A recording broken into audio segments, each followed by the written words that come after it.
Assalamualaikum warahmatullahi wabarakatuh. Perkenalkan, nama saya Farida Nursiati dengan NPM 1910303023. Pada kesempatan kali ini, saya akan memaparkan tentang review bahan ajar yang telah saya ubah berdasarkan komentar dan saran dari 6 siswa yang telah menginstal aplikasi Belajar Bersama Farida. Tugas ini disusun untuk memenuhi mata kuliah pengembangan bahan ajar yang diampu oleh Bapak Eko Julianto, SPD, MPD.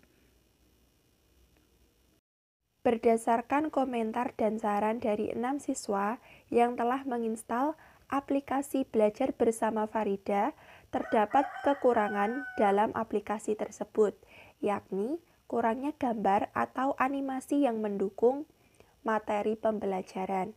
Berikut ini aplikasi Belajar Bersama Farida yang telah saya ubah berdasarkan komentar dari 6 siswa tersebut.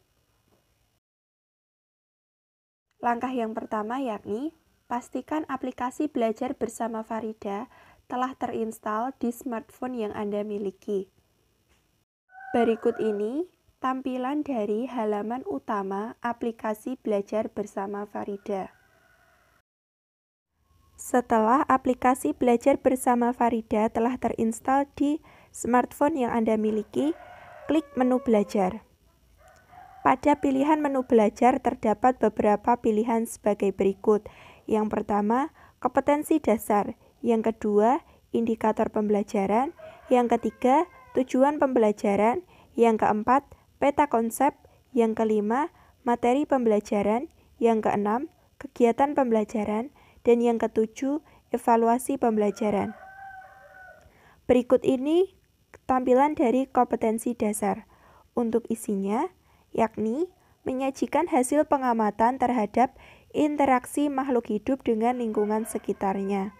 Selanjutnya, untuk tampilan indikator pembelajaran, memuat 3 hal utama. Yang pertama, melakukan pengamatan interaksi makhluk hidup dengan lingkungan sekitarnya. Yang kedua, membuat laporan hasil pengamatan interaksi makhluk hidup dengan lingkungan sekitarnya. Yang ketiga, mempresentasikan laporan hasil pengamatan interaksi makhluk hidup dengan lingkungan sekitarnya. Selanjutnya, tujuan pembelajaran. Pada menu tujuan pembelajaran, terdapat 4 poin utama. Yang pertama, peserta didik mampu menjelaskan konsep lingkungan.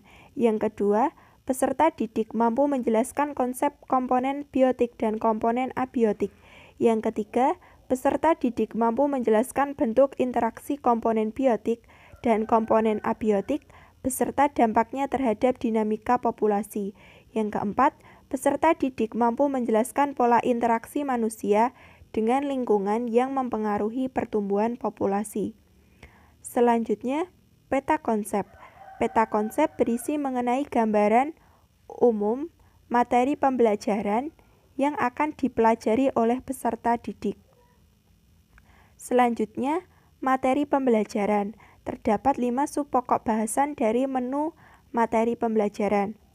Untuk materi yang pertama yakni sebagai berikut. Berisi mengenai pengertian lingkungan. Lingkungan secara umum dapat diartikan sebagai segala sesuatu di luar individu.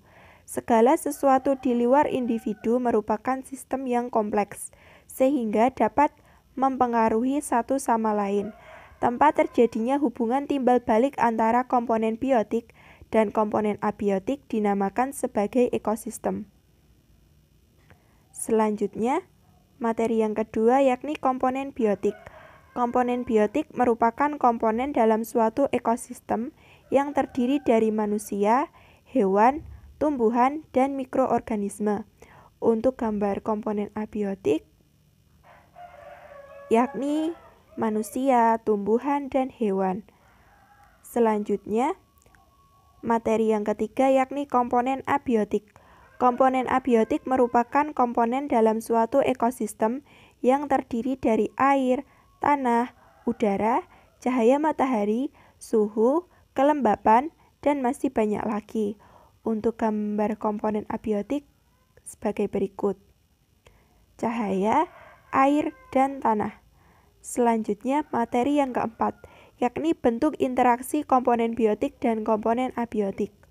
Yang pertama, interaksi antara makhluk hidup dengan makhluk hidup yang lainnya, seperti rantai makanan, jaring-jaring makanan, dan piramida makanan.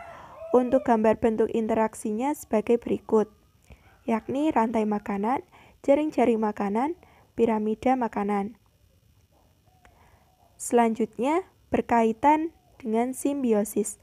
Simbiosis adalah hubungan antara dua makhluk hidup yang berbeda, yang memiliki pengaruh baik atau salah satu makhluk hidup maupun keduanya. Simbiosis dibagi menjadi 3 macam, yakni simbiosis mutualisme, simbiosis komensialisme, dan simbiosis parasitisme. Gambar simbiosisnya: simbiosis mutualisme, simbiosis komensialisme, dan simbiosis parasitisme. Dilanjutkan, peran organisme berdasarkan kemampuan menyusun makanan. Berdasarkan kemampuan menyusun makanan, peran organisme dibagi menjadi 2, yaitu autotrof dan heterotrof. Untuk gambarnya, untuk organisme autotrof digambarkan pohon, dan untuk organisme heterotrof digambarkan sapi. Selanjutnya, materi yang kelima berkaitan mengenai pola interaksi manusia dengan lingkungan.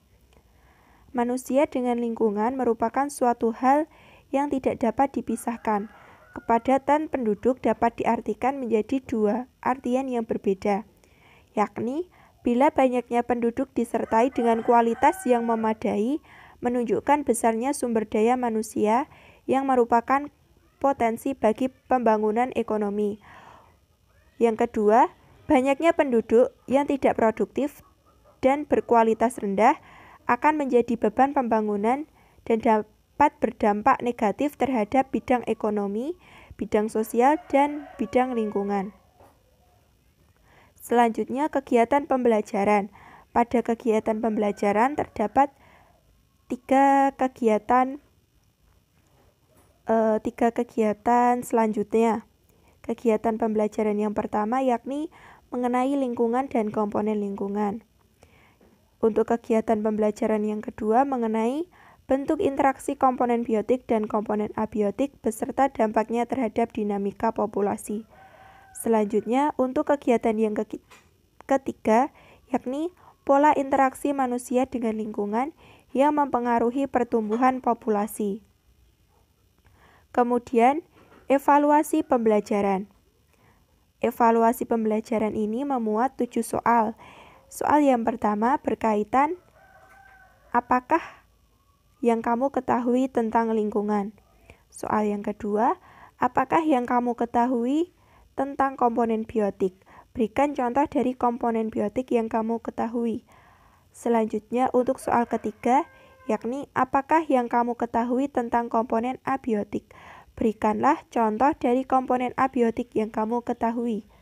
Soal yang keempat, sebutkan bentuk interaksi dalam suatu ekosistem. Soal yang kelima, apakah yang kamu ketahui tentang jaring-jaring makanan dan rantai makanan? Soal yang keenam, apakah yang kamu ketahui tentang simbiosis? Dan yang ketujuh, sebut dan jelaskan macam-macam simbiosis. Sekian pemaparan mengenai review bahan ajar yang telah saya ubah berdasarkan komentar dari siswa yang telah menginstal aplikasi Belajar Bersama Farida. Berdasarkan komentar tersebut, saya sudah menambahkan gambar yang mendukung penjelasan materi pembelajaran mengenai interaksi makhluk hidup dengan lingkungannya. Sekian dan terima kasih. Wassalamualaikum warahmatullahi wabarakatuh.